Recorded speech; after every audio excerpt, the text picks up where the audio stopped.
director of the National, and a board member of the National Organization for the Reform Marijuana Laws and the NORML Foundation of Washington, D.C. He's the man that runs NORML, man. Give him some love! Allen St. Pierre!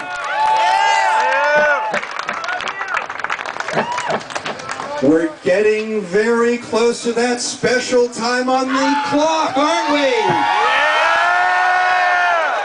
We've got a big surprise for you in a moment. Just a moment. I do mean a big surprise.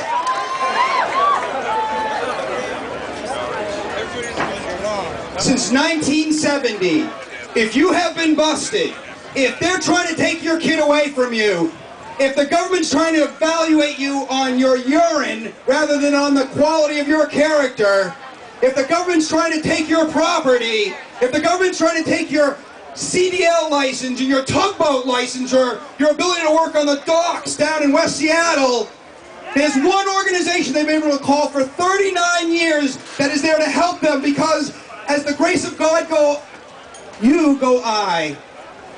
Everybody in NORML is a stakeholder in reform. Every 37 seconds in the United States, somebody's arrested on marijuana law reform.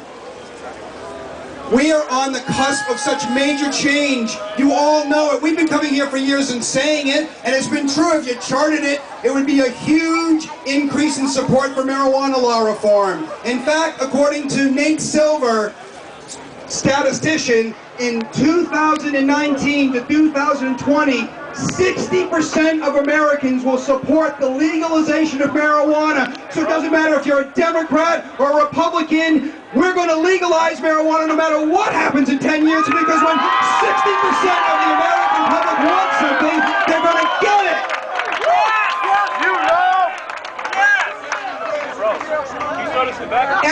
At his core, you have to know, from what he's said in his past, what he's written in his book, that the current president of the United States has smoked marijuana. He believes it should be decriminalized. We have to give him the political environment to actually do this. So whether he stays in office for 4 years or 8 years, let's legalize marijuana and have that man stand on this stage and talk about this country ending marijuana prohibition.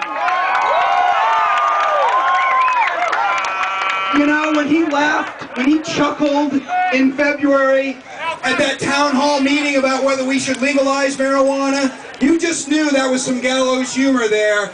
There's a man that knows justice and civility, and you cannot support prohibition. My only last words here are, support the organizers of this amazing festival. This is the largest continuous festival in the United States. Get involved with your local organization here. Support Seattle Hemp Festival. These are the most amazing activists in the world. Thank you. We're going to legalize marijuana.